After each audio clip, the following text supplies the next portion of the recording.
fiction, science fiction, horror, fantasy, crime, LGBT, thriller.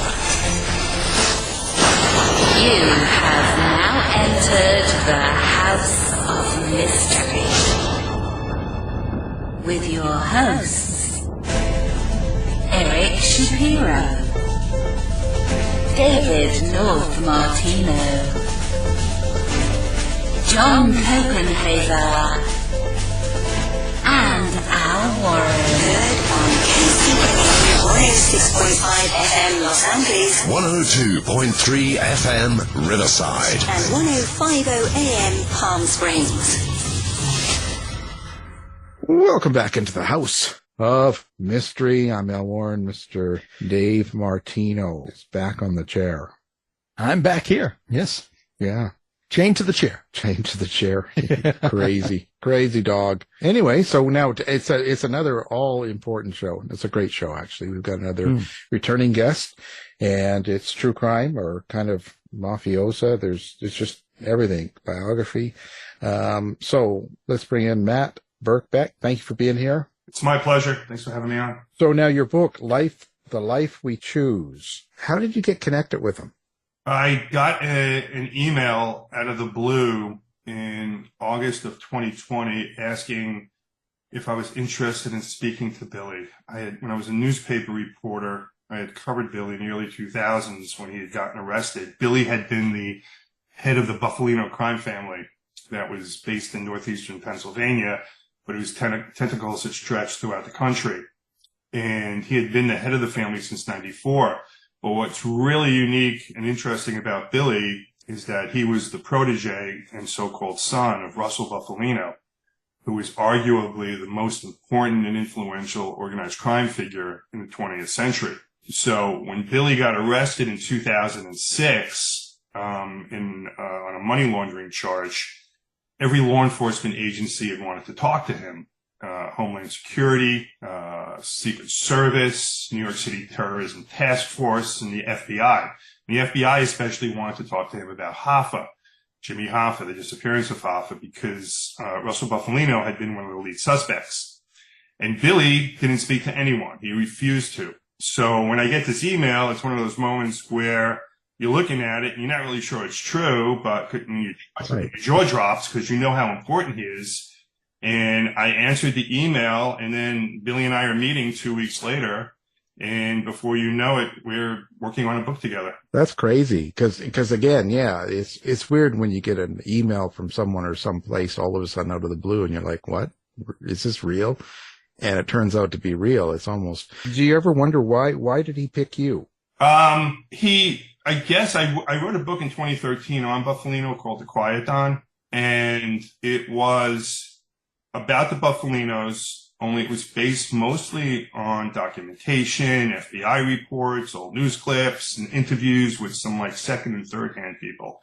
And the book did very well, but Billy wanted to set the record straight on a couple of things, particularly the 2019 movie The Irishman and Frank Sheeran. He knew Frank Sheeran really well, and according to Billy, the movie was fiction. So Billy knew me from when I reported on him years ago. He knew my reputation and my history as an author and as a writer. And, I got the lucky call. And it turned out to be, it took a few months to get him going.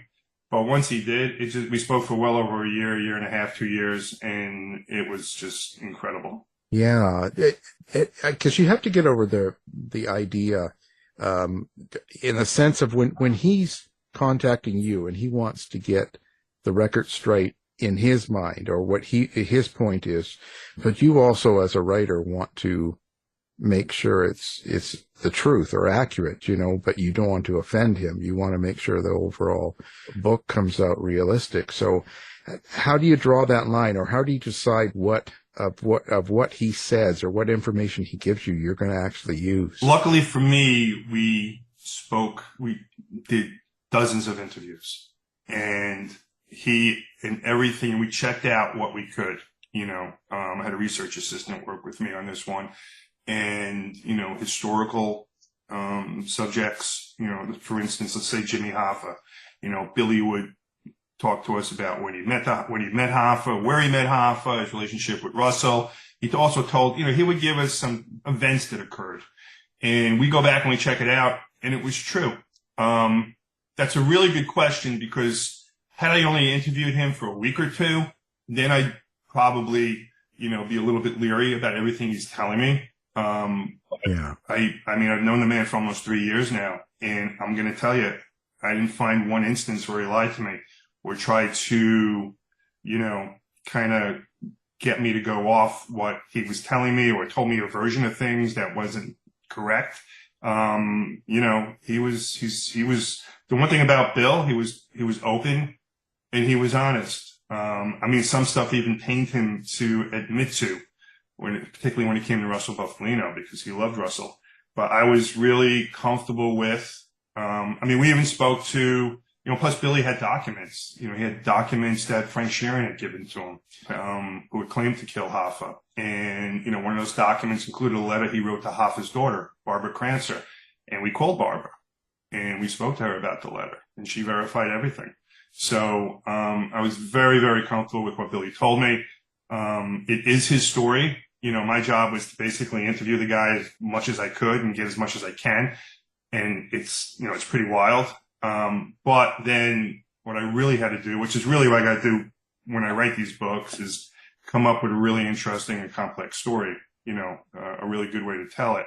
And I think I did that with the reaction so far over the first 2 days. I think I did that. Of course you did.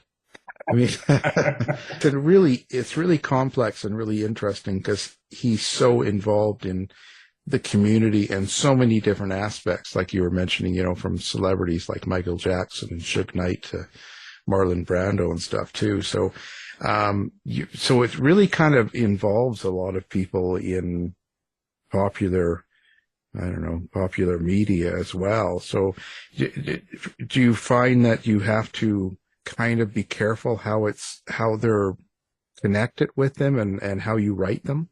Not necessarily be careful, just show the proper respect. It's like, I'm telling a story, and, this is real life, and there's no need for me to embellish any of it, or to take one little kernel of something and make it much, much bigger than it was. This turned out to be a historical document. The Buffalino family was one of the most powerful families in the country. And that was due chiefly to Russell Buffalino, who, had casinos in Cuba. He knew the dictator there, Fulgencio Batista. He used to put Batista's kids up in the summertime in the Poconos in Pennsylvania. He had gone toe-to-toe with Bobby Kennedy during the Rackets hearings in the late 1950s. He had set up the Appalachian meeting in 1957, the famous meeting where all the mob guys got arrested in upstate New York. He later had a huge hand in the Godfather movie, in terms of the Godfather actually being made, and not just being made, but including members of, the Buffalino and Colombo family in the movie.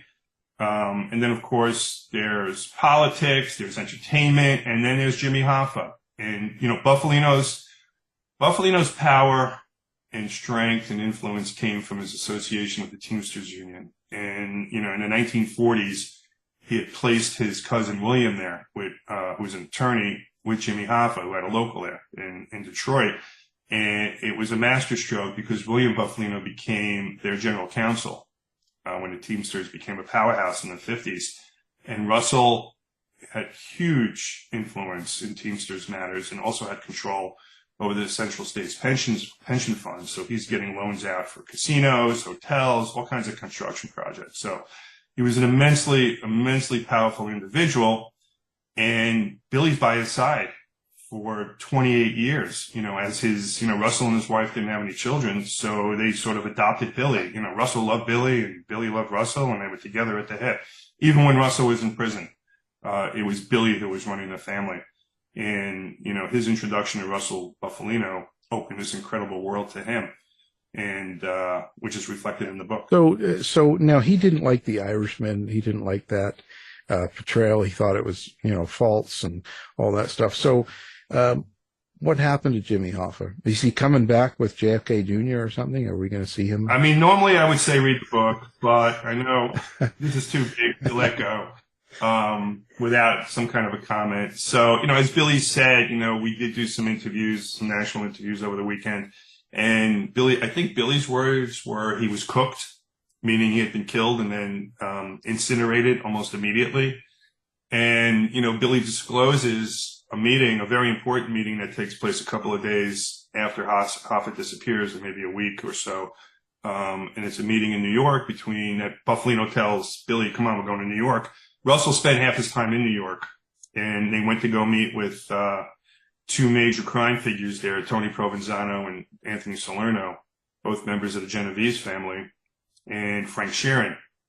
And so, according to the Irishman and a book that Frank had written, that the meeting was held for Frank to report back on him killing Hoffa. And according to Billy, that just never happened. What the meeting was about was that Frank Sheeran wanted to kill the people that ordered the murder of Jimmy Hoffa, which was Provenzano and Salerno. And so Russell put them together to basically, to get Frank Sheeran to assure them that he would not harm them. But what Frank Sheeran didn't realize at the time, and it took Billy, it was great pains for Billy to admit this, but Provenzano and Salerno would not have given the order without the approval of Russell Buffalino. Russell had been under a lot of pressure because of these so-called CIA mafia plots that were being investigated in Washington at the time by the Church Committee. It was a famous committee. And Russell had been outed by Time magazine in June of 1975 as being one of the CIA recruits to help kill Fidel Castro and help provide surveillance for the Bay of Pigs invasion. And so Russell, up until that time, Hoffa wanted his union back after getting out of prison, and Buffalino had protected him. But once Russell's name was out there, had been leaked, he couldn't protect Hoffa anymore. It was actually Hoffa who the CIA had reached out to connect with Buffalino, and Buffalino feared that he was going to be subpoenaed along with Hoffa and several other members of organized crime. Such a different world back then, wasn't it? It's changed so much. It's just crazy. How is he with life and what has happened and what he was a part of? Does he feel, did he portray any sort of feelings one way or the other, like happy, sad, unapologetic? Where was he? He misses it. I asked him, obviously the book is called The Life We Chose. And this was the life, Billy wasn't, this was the life he chose. Billy wasn't born into the mob like many other people are, or were. Billy was a student. He was a business student in Pittston, Pennsylvania, and he was in the Army Reserves. And it was just a chance meeting with Russell Buffalino. He had met him once before, just a handshake, at his sister's wedding. And Buffalino was there with the former Yankees great Joe Pepitone. But later he had been called to install an 8-track stereo into Buffalino's car. And then he drives the car back to a luncheonette in Pittston, Pennsylvania to meet with Buffalino and give him the keys to the car. And they hit it off. And the next thing you know, they're together side by side.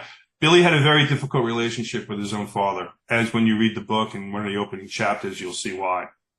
It's a pretty devastating scene. And so he warms up to Russell. Russell warms up to him.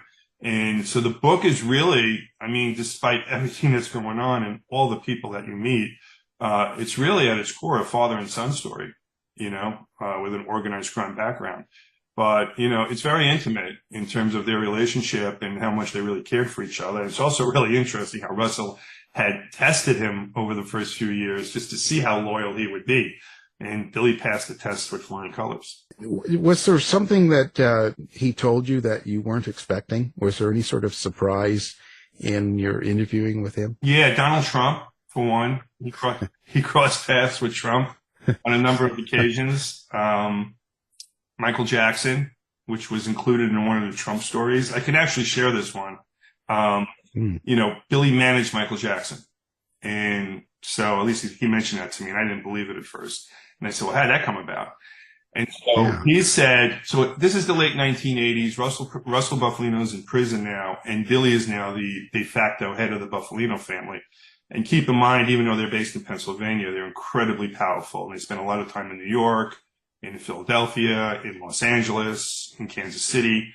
And so Donald Trump had wanted Michael Jackson to perform at one of his casinos in Atlantic City. And Jackson's manager, whose name was Frank DeLeo, and for anyone who's seen Goodfellas, they'll know him as having played the cab stand owner, Tootie Cicero. And so he was Jackson's manager, and he said Jackson doesn't play casinos.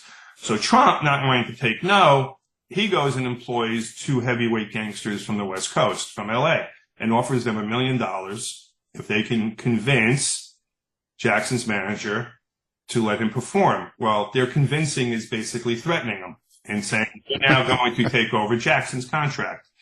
And so DeLeo reaches out to friends in Pittsburgh, and those Pittsburgh friends can't deal with this because these guys in the West Coast are too big, but they reach out to Billy, who's at this point now the mob's negotiator. And there's this big meeting in Manhattan, in New York in 1988 during the Grammys. And these two guys show up, and they see Billy there, and they realize that's it, the gig is up. And they beg Billy to let it happen. They offer him half of the Trump $1 million. Billy says no. He kicks them out. Frank DeLeo, the manager, is ecstatic, and Billy goes, nope, this isn't over yet. I'm now your partner. And Billy becomes Michael Jackson's co-manager. And then for that year, this was during the Bad Tour. And that year, Billy toured with him. And he was behind the scenes. He spoke with Michael on a number of occasions, went to Neverland and stayed there, got to know him really, really well. And it's a great scene. It really is. And it's all in the book. So that whole thing, I mean, that really was kind of a testament to just how influential and powerful Billy was. Yeah. I wonder if he did the moonwalk. Oh, no. It's a great picture, though. It's a great picture in the book with Billy and Michael, and Frank DeLeo backstage at one of the concerts. So, but Billy knew a number of entertainers. He was really good friends with Bob Hope, who had no idea had been connected to the mob. He knew Andy Griffith. He knew, a whole slew of people. They're all in the book. He'd been called in. The one thing I did learn about in doing this story, I've been a reporter for many years, and everyone thinks of the world as being black and white with some gray. After doing this book, you realize it's not just some gray. There's a lot of gray, and it's populated by people like Billy DeLeo. And, we're talking not just for organized crime. We're talking about, entertainment, sports, business. There were times, and, it's reflected in the book, where they turned to people like Billy to settle issues, settle scores, settle contract issues. And Billy ends up spending a lot of time, particularly out in California, in Los Angeles and Beverly Hills. And he's doing deals, settling issues involving a number of different entertainers. So, it's a really, for me, it was a really good inside view on, what goes on within the underbelly, of American business and entertainment. Well, I'm wondering too, how this all happened for Billy, since, being Irish, he usually couldn't be a made man. How did this happen so that he could become, the head of the family? Russell Buffalino said it. So, there's a scene in the book where, Russell says to Billy, they're driving back from New York, and he says to him, just out of the blue, they're together maybe about 4 or 5 years now, and their families are very close, and they're very close. And he says to him, are you going to be with me? And Billy goes, yeah, of course I'm going to be with you. He's not really sure what he means, because of course I am. And then, that's it. And a few days later, Buffalino takes Billy to a local hotel that he owns, and there are like 40 of the most influential and powerful gangsters from around the country. And Billy's half Italian and half Irish. So traditionally, you'd think he could not be made. But Russell just within a matter of 10 seconds says, Billy, he's my son. And now you know that he's one of us. And that was it. And there was no, as Billy says, there were no saints. There was no fire burning. There was none of that stuff. Russell said it, and it was done. and Billy DeLea was the last made member of the Buffalino crime family. Well, they should have made me. I don't know why they. What's going on? How does it feel? Like, how does this whole process? How did it change you? This is a kind of a different process than when you're doing the true crime sense of, you know, finding someone like you were doing the couple of books before this. How has this process changed you? It hasn't necessarily changed me, but it was a completely different process in that when I did, let's say, for instance, like all of my other books, whether it's Deconstructing Sammy or my Durst book or, you know, the last two, Beautiful Child and Finding Sharon, which became a Netflix film, I'm dealing with so many different people. You know, I'm interviewing so many principals, I'm interviewing family members, I'm interviewing law enforcement, FBI guys, U.S. attorneys. In this case, it's just one person. I'm sitting with Billy and I'm listening to his story. And, you know, it's one interview after another. And we did each and every interview in Russell Buffalino's old home in Kingston, Pennsylvania. The house was left behind to Billy's son, who happens to be named Russell, after Russell's wife died in 2006. So and it's like a museum in there. It's remarkable. It's like it hadn't been changed since 1970. And we did all the interviews there. And so it was, you know, for me, it was really about getting, even though he reached out to me and he did want to talk, Billy had never spoken before, whether it was law enforcement or much less to a member of the, you know, a journalist or writer. And so it was difficult for him to start opening up. I don't think he realized how difficult it would be. When we talked about Russell, he'd talk about Russell all day long, how much he loved him, how great he was, how smart he was, what a great father figure, this and that, all these great anecdotes. And then we start getting to the really, you know, the meaty stuff, you know, whether it be, Hoffa, for instance, or, you know, the Kennedys, or, you know, even the Trump stuff and a million other things that we talked about. That's when it got harder for him. And, you know, his answers would be short early on. And then maybe after about 3 or 4 months, it got down to really him trusting me. And, you know, and about me feeling comfortable. I will admit that, you know, I was still so blown away by the fact that they reached out to me. My first couple of times that I went there to go meet with them, I thought maybe they were ticked off over something I had written before about it, either as a newspaper reporter or in the quiet time. They kept looking behind me because the way we set up, we're in the kitchen doing interviews, and behind me are the stairs that go downstairs into Russell's old den where he held all his meetings and he had his bar and he did these great pictures with these old Godfather actors. And I remember I kept turning around because it was dark too. And I kept turning around and looking. You know, I even told my wife, I remember I told her first couple of times I went there, actually, no, when I got there, I said, well, I'm here. Just to let you know I got here. And then when I'd leave, I'd say, yeah, I'm out. So that was the first couple of times because I really wasn't sure. But after a while, it was great. And, you know, Billy, you know, we got comfortable with each other. And he had, you know, you're trying to ask a guy to relive 50, 60 years of history. He's 76 now, 76, 77. And you're trying to pry this out of his mind. And, you know, we'd be done with an interview. We'd have spoken maybe for an hour and a half, 2 interviews, and I'm getting ready to wrap up. And he would just start talking about something. I go, what? You know, and it'd be something like really great. I'm like, where'd that come from? And we'd be there for another 45 minutes talking about that. So it was, you know, it was a long project to go from idea to actual book in like almost 3 years now. But like I said, judging by the response, you know, I just got an email from the publisher today, William Morrow, that they just went into a second printing, which is after just 2 days, and it's on several bestseller lists. So I know he's happy. And of course I am. So, you know, obviously readers are responding to it. So how do you decide what you're going to put in? Like, was there certain stories that you just kept out because for whatever reason? Yeah, actually, that's a good question. So I will tell you, probably I used maybe 10, 15% of what he told me.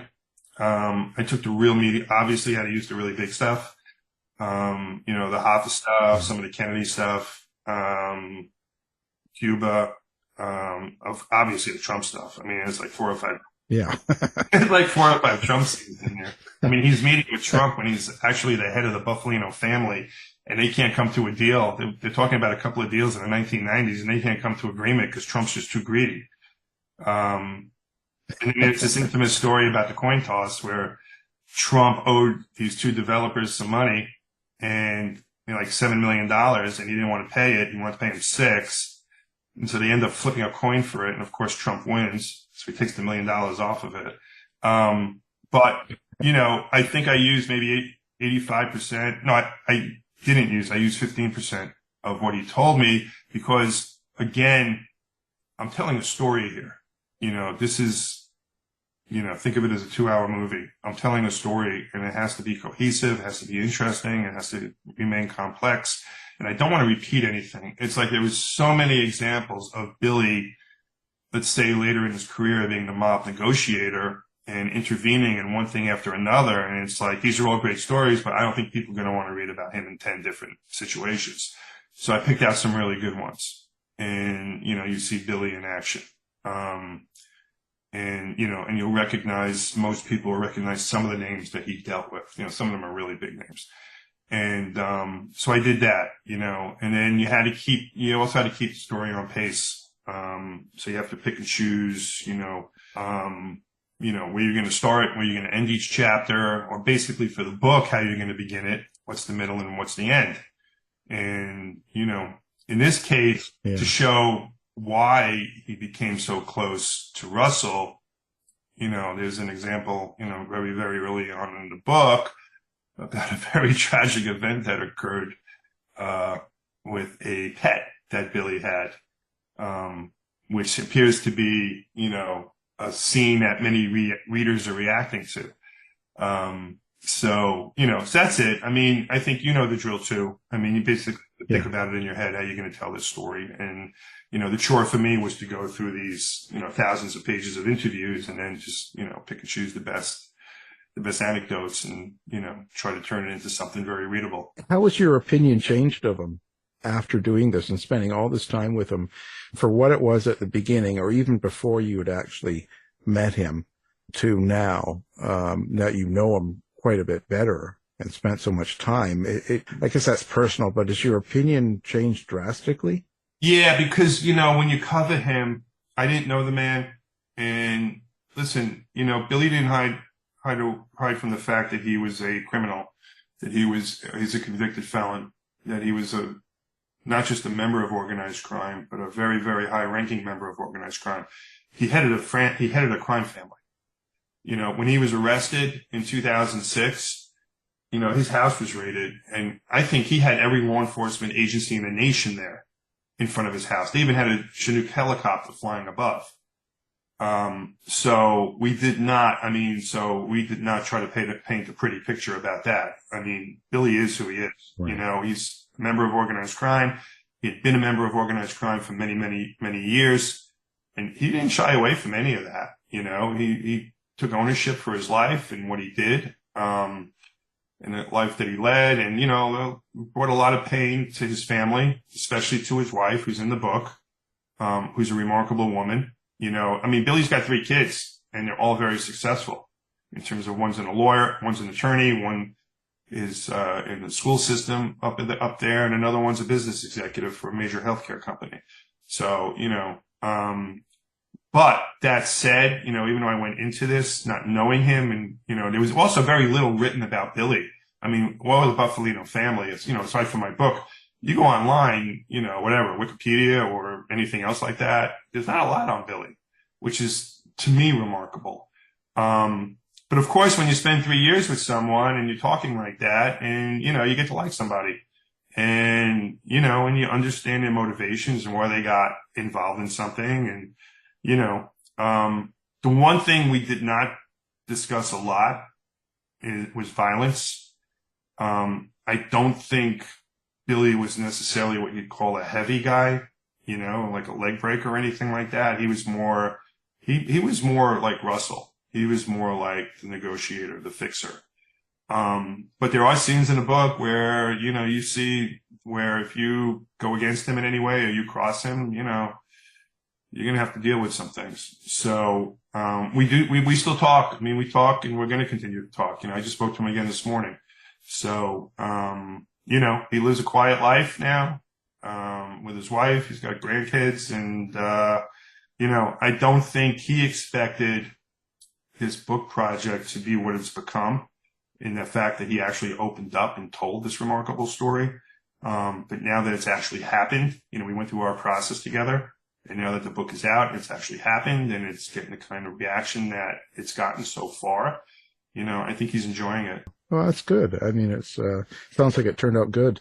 Some of the people I'm surprised about, like the Marlon Brando, and his connection with Marlon Brando, and Suge Knight was another one. I had no idea there was any sort of connection there. So Billy, well, let me start with Brando, in that Russell Buffalino had a huge hand in the making of The Godfather, and there have been rumors to that, and there have been some articles in the past with a mention of that. But Billy was there. He had been with Russell for like 5 years now, 6 years, and they were in Pennsylvania at one of Russell's dress factories, and there was a call that came in, and Billy picked it up, and the person on the other end said, "It's Marlon Brando calling for Russell Buffalino." And Billy didn't believe it. He turns to Russ and he goes, "Hey, there's some guy on the phone. And he says he's Marlon Brando." And Russell goes, "Give me that phone." And it was Marlon Brando. What happened was Brando was looking for inspiration to play Don Corleone, and he was looking for a so-called mob boss to talk to, and everyone involved in the production pointed him to Russell, and Russell agreed to meet with him, and they met a number of times. And the take in The Godfather is pretty much a take on Russell, the way his quiet demeanor, just about everything about him. And then the scenes are great, and again, they're all firsthand. There's this big time mob guy, Michael Francesi, who's got this YouTube channel with like a million subscribers. And he was even talking about this the other day on his channel, about how he was down there, but he didn't even realize some of the stuff that Billy was saying. So it's all new. It's all first, it's the first time anyone's talked about it. And it was really interesting in terms of Russell's hold over The Godfather and what it meant for that production. And then later on, many, many years later in the 90s, Billy's not the head of the family, and they have their eyes on this rapper who wants to get away from Suge Knight, and they say, "Fine." And Billy says, "You're with me now." And he calls Suge Knight, and Suge knows who Billy is. And Billy goes to him, "Hey, you guys with me now." And Suge Knight goes, "Okay." And that's that. And so, and Suge Knight he's in jail now, but he was a pretty tough guy. So, for him to basically back off like he did and so quickly, is a testament to, just how powerful Billy was at the time. Yeah, he was a notorious figure. I couldn't imagine being, in a film like Marlon Brando and calling up Buffalino for advice on playing. I would feel very intimidated. I mean, as it turns out, Russell did not like Marlon Brando. Even worse. He thought that Brando, Russell liked to be respected, and he thought that Brando did not pay him the due respect, or something to that effect. But Brando knew exactly who he was and what he was doing, because, there's a scene in the movie where during or in the book, where during the filming of the wedding scene, Brando was drinking all day, and towards the end, he actually turned around and mooned the entire audience, but it was filled with Buffalino people. Many of the extras were with the Buffalino family. And when he realized what he had done, he put word out to the right people to tell Russell that he meant no offense. So. Well, did Billy talk about what they got right and wrong, with the Godfather movie and making it? Or was it pretty accurate? Billy, it's funny because it wasn't so much about being accurate. I mean, they had guys in the movie, so they had real life. The guy who played Luca Brasi was with the Colombo family, but he was hanging with the Buffalinos. And in fact, there's a scene in the book where Russell chastises him for stealing some equipment there, some very expensive equipment, before he actually got the role. The one movie where Billy said was very accurate was Goodfellas. He said the one that really portrayed his world the most accurately was Goodfellas.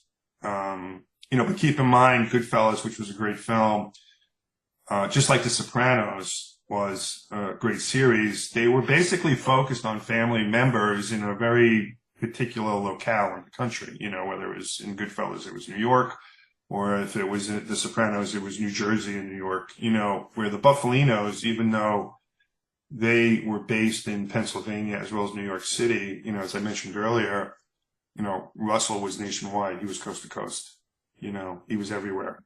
Right. And so that's the difference between, the power of the Buffalino family as compared to the power of those other families, one fictional and the other one in Goodfellas, which was real.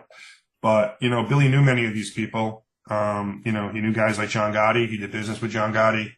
He did business with other crime members in New York. It's in the book. Billy spent a lot of time in Philadelphia, which was just insane, the way Billy describes it. And how actually, one of the Philadelphia guys there tried to put a hit on Billy. And it was the FBI that told Billy this, and Billy took care of that situation. So, he did tell me, though, that Russell, despite everything he had done at first to prevent The Godfather from being made and then from giving it its full blessing, he did say that Russell never saw the movie and never wanted to see it. Even when they offered him, the producer, Al Ruddy, offered Russell his own premiere, Russell never wanted to see it. Did he give any opinion, or did he ever talk about anything that's the way the U.S. and the world is now as compared to what it was when the crime families had so much power? It's just that it's obviously completely different. Law enforcement really took a sledgehammer to organized crime starting in the 1980s, when they could use the RICO Act to start prosecuting people. And, one head of a family would go to jail, another head would go to jail, other members would go to jail. So, the question today is, does, the Italian mafia even still exist? And it does, not to the degree even close to what it was, before the 1980s into the 1990s. But it's still there. There's always going to be a need, or they'll always find a way to create a need to have them. But there's other crime families now. You got the Russian mob, particularly in New York and Brooklyn. You got Asian mobs now. So it's just they just don't carry the kind of power, that they used to, where they controlled unions and, huge national unions and pension funds and things like that. So it is a different world. Yeah. Did he give an opinion about Trump being president or any of that stuff, being that he had a history? He doesn't like Trump. He just said he was arrogant then, and he's arrogant today. I just found the stories about Trump, and I'm not taking a political position here either. I don't want to get involved. This is coming just from a journalist and, interviewing someone who knew him. I just found it to be really interesting and even perhaps reckless on Trump's part to do these deals himself. Typically, if you want to do business with the mob, particularly with the head of a crime family, you're going to have some flunky go meet with them. So you can have complete deniability. And, Trump and Billy are talking about, doing deals, they used to have these phone cards, that they used to sell, before cell phones were, $10, $20, $30 worth of time. You can go call overseas and you put a pretty picture on it. And he was going to put a picture of the Taj Mahal. Only he wanted a lot of money, up front, cash, and he wanted it handed directly to him in his office. And Billy said, no, it's too much money. And then there was another deal where they were going to do timeshares together. And, people would come visit Atlantic City. They get, a 2-3 day stay. Only had to go to a 2-hour timeshare presentation.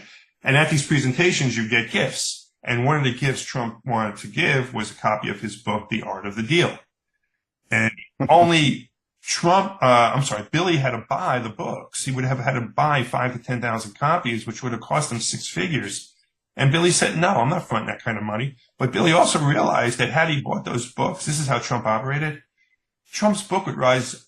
It used to go up and down the bestseller list. Now you know why. He would have to buy, large numbers of the book. So Billy realized what the purpose of it was. It was for Trump to get his, keep his book at the top of the bestseller list. So he said, no, we're not going to put that kind of money out. But I just thought it was just, sharing those stories about Trump and the coin flip and all of that, it kind of gives some insight into him, in terms of, his, I'll call it reckless. I don't know if anyone else would, recklessness in terms of who he's actually meeting with, given who he is, and you could see that when he was even president, when he woke up one day and said, I'm going to go meet with the head of North Korea.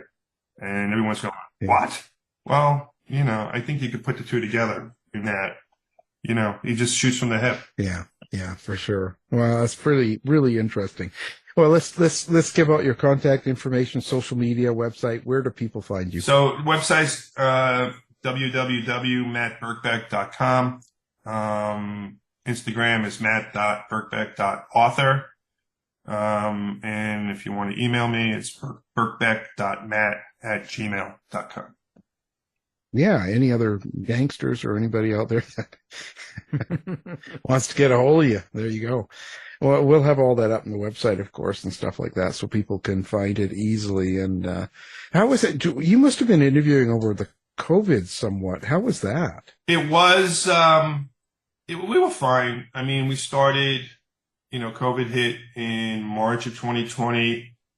I actually met him in a restaurant a couple of weeks after I got that email. So it would be in September of 2020. And we started doing interviews maybe a month later, October or so. We were fine. There was no concerns. If any of us felt anything, it was me and Bill, and there were two others that were involved, his son and an associate of Bill's. It was just the four of us. The associate was the guy that actually reached out to me. He was a friend. And we kept this project quiet, for at least 2 years, and that was intentional. We didn't want anyone knowing that Billy had been talking and was working on something. So it really didn't come out. The news of Billy, with his book, really didn't come out till earlier this year.